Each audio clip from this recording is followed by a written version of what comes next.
Tourists watch Zookeeper mauled alive. Zookeeper mauled to death by lions in front of tourists at Bangkok Safari Park. Tourists at Safari World in Bangkok, Thailand were left horrified this morning when a zookeeper was mauled to death by a pack of lions after stepping out of his jeep inside the open enclosure. Now let's unpack the layers of this story in our deep dive on the AI podcast. Imagine this. You're on what feels like a totally routine day, maybe at a safari park. Windows down, feeling that, thrill of seeing wild animals close up, but feeling safe. That sense of controlled excitement. Yeah, exactly. And then, just like that, it all shatters. Turns into something genuinely horrifying. Mm-hmm.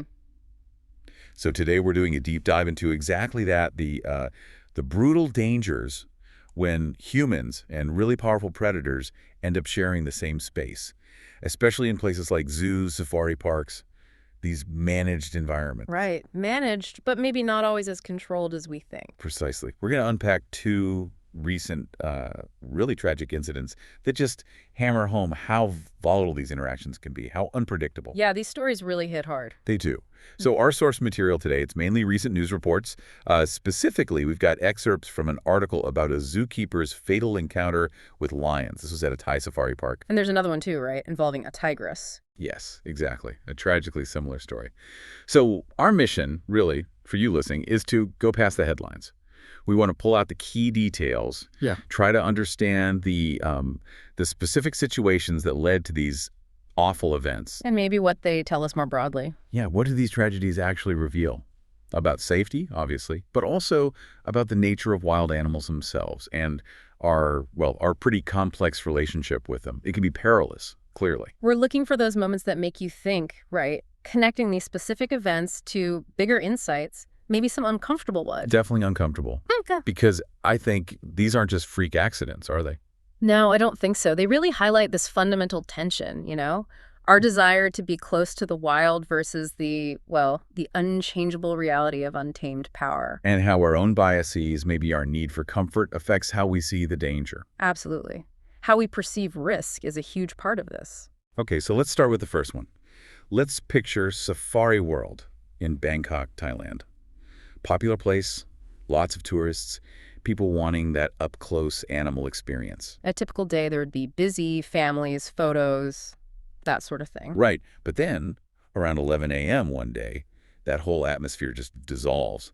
A zookeeper actually stepped out of his jeep inside an open lion enclosure. Wow. Okay, right there, stepping out of the vehicle, that's a huge red flag immediately. A major breach of, common sense safety protocol, surely. You'd think so. Yeah. The whole point of those drive-thrus is the vehicle is the barrier. You remove the barrier. And the dynamic shift. Instantly. And the eyewitness account here it's chilling.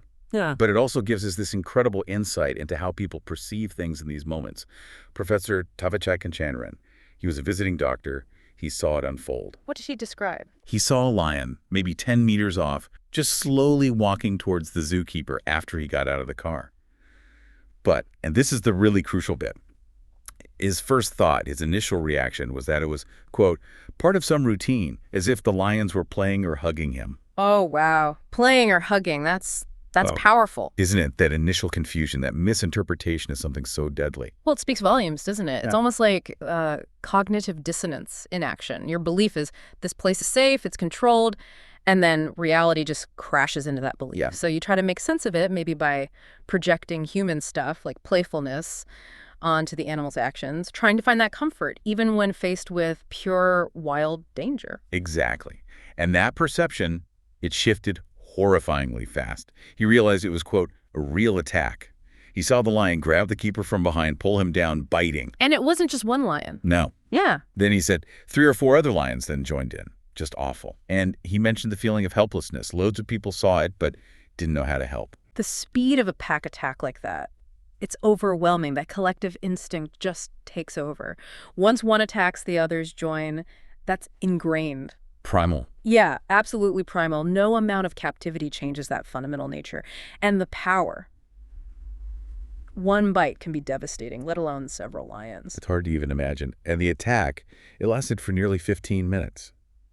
15 minutes before staff with firearms finally arrived and drove the lions off. 15 minutes, an eternity in that situation. Why it was too late? The zookeeper died from his injuries. The description is brutal, severely mauled, bones exposed, blood pooled on the ground. He was pronounced dead at a nearby hospital. Horrific. In the park, they immediately closed that drive-through area. A pretty grim acknowledgement of what happened. As they'd have to. But it does make you think about the bigger picture at a place like that. It does. And this whole tragic event, it does raise questions about Safari World's wider practices. Because this isn't the only controversy they've faced, is it? They're also known for their orangutans. Ah, yes, that's right. The park's been criticized for a long time by animal rights groups like PETA. They say the practices are exploitative and degrading. Can you remind us what those involve? Well, these are staged shows where the orangutans are made to, hug and even grope female visitors so people can take photos. Right, hug and grope. Okay, now, someone might say, well, that's different from lion enclosure safety. But could there be a link? If a park's okay with those kinds of ethically dubious entertainment acts. Does it create a kind of culture where maybe safety isn't the absolute top priority? Or where the animal's wildness is underestimated for profit or convenience? Yeah, that's what I'm wondering. Does it blur the lines, maybe even for the staff? Does it foster a sense of, I don't know, false security? It's a really important question. When the main driver is entertainment, especially entertainment that pushes ethical lines like that, it can inadvertently create an environment where the inherent risks get downplayed. Not saying protocols don't exist, but maybe the culture around enforcing them gets a bit lax.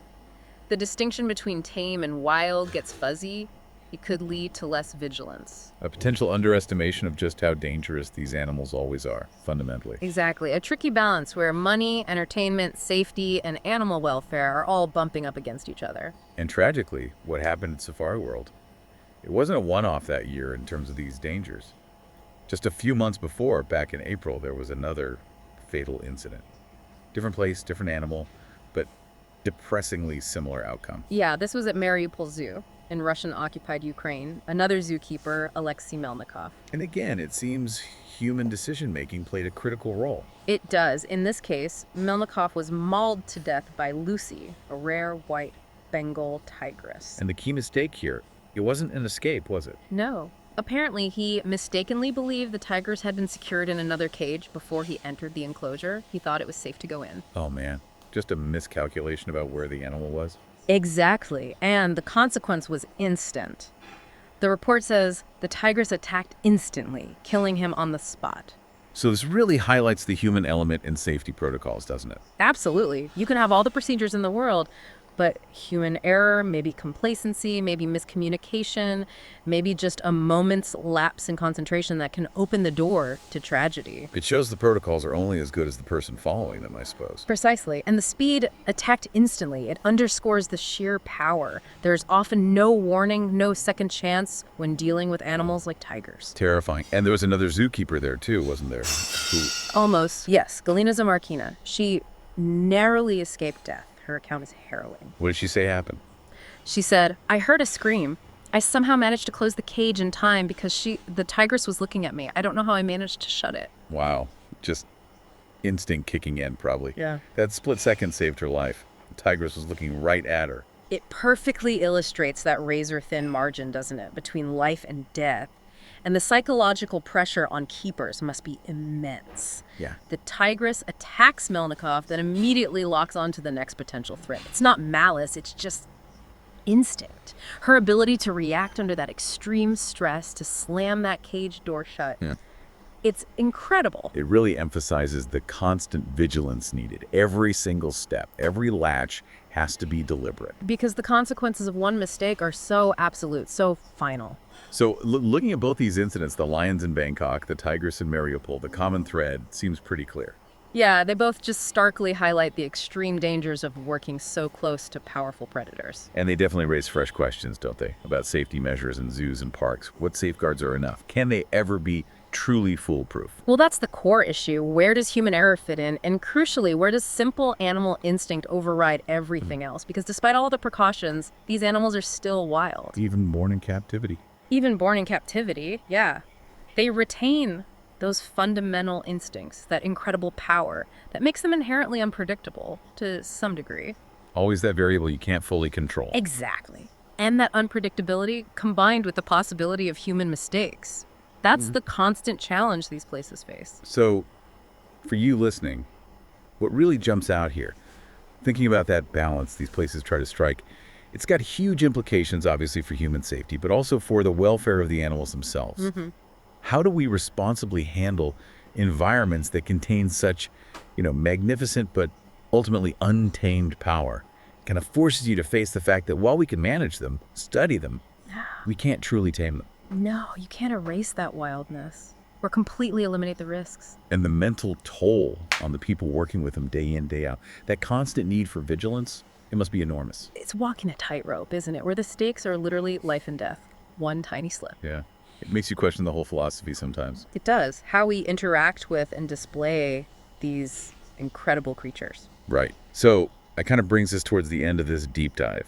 We've looked at the stark reality of what happens when that line between human control and wild instinct gets blurred. From Safari World in Bangkok to Mariupol Zoo. Yeah. Yeah. And these stories, they're not just about animal attacks, are they?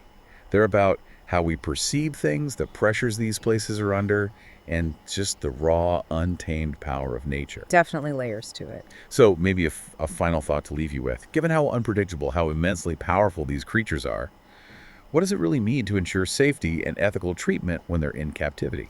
It's a big question. Is there some kind of ultimate boundary? One that we as humans keep pushing because we want to be close to the wild? And if we are pushing it, what's the cost? Both in human lives and maybe for the animals too. Yeah. And what responsibility do we have as a society, or even just as visitors to these parks?